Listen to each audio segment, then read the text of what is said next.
ልጅነቷን፣ መልኳን፣ ውበቷን እንደ ሸንኮራ አገዳ ምጥጥ አድርገህ ከጨረስክ በኋላ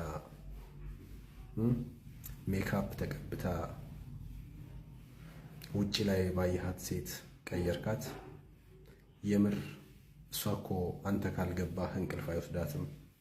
ሶፋ ላይ ድፍት ብላ የምትጠብቅህ የምር የሰጣት ገንዘብ ሳይበቃት አይንን አፍጥጠባት አብቃቂው ስትላት የምታብቃቃ ይሄ ገንዘብ ይበቃሻል፣ እሺ፣ እዚህ ቤት ግቢ፣ እሺ፣ ከዚህ ቤት ውጪ፣ እሺ፣ ቫኬሽን ውሰደኝ የማትልህ እዚህ አዝናናኝ የማትልህ ብራንድ ጫማ ብራንድ ልብስ ገዛልኝ የማትልህ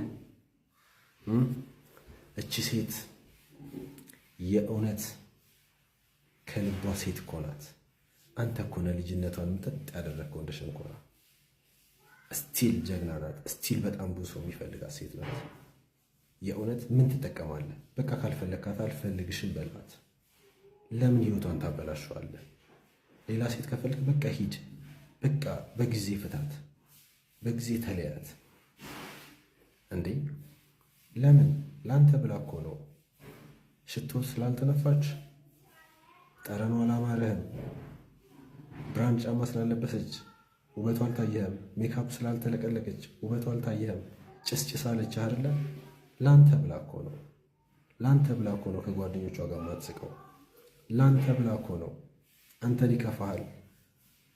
ላንተ ብላ ነው ከቤተሰቦቿ የራቀችው። የእውነት እችን ሴት የማትፈልጋ ከሆነ በቃ ንገራት፣ ህይወቷን አታበላሸው። የ10-15 ዓመት ልዩነት ዕድሜ ውስጥ በገንዘብህና በተለያየ ምክንያት ይወደኛል ብላ አንተ በሌላ ነገር ሸውዳት ካስገባሃት በኋላ በለዋ ላይ ሌላ ሚስት፣ በስራ ምክንያት ሌላ ሀገር እየሄድክ ሌላ ትዳር፣ ሌላ ህይወት የምትመሰርተው ለምንድን ነው? ለምን ታሰቃያቸዋለህ? እህት የለህም? ወንድም የለህም? እዚህ ላይ ሳልናገር ማለፍ ማልፈልገው አንዳንድ ጨምላቃ ሴቶች አሉ ትዳርን ለማፍረስ ሆን ብለው ከቤታቸው የሚወጡ ባለትዳር ወንዶችን የሚያጠምዱ። ተጠንቀቁ ከእንደዚህ አይነት ነገር። የእውነት ቤት ውስጥ ያለችው ያቺ መልካም የእውነት ጭስ ብትል እንኳን እሷ ናት ለህይወት የምትጠቅመው። እሺ በአርቲፊሻል ነገር በተብለጨለጭ ሴት ያቺ ስላንተ ህይወት ሁሌ ደፋ ቀና የምትልምና መልኳ በአንተ ምክንያት የገረጣውን ሴት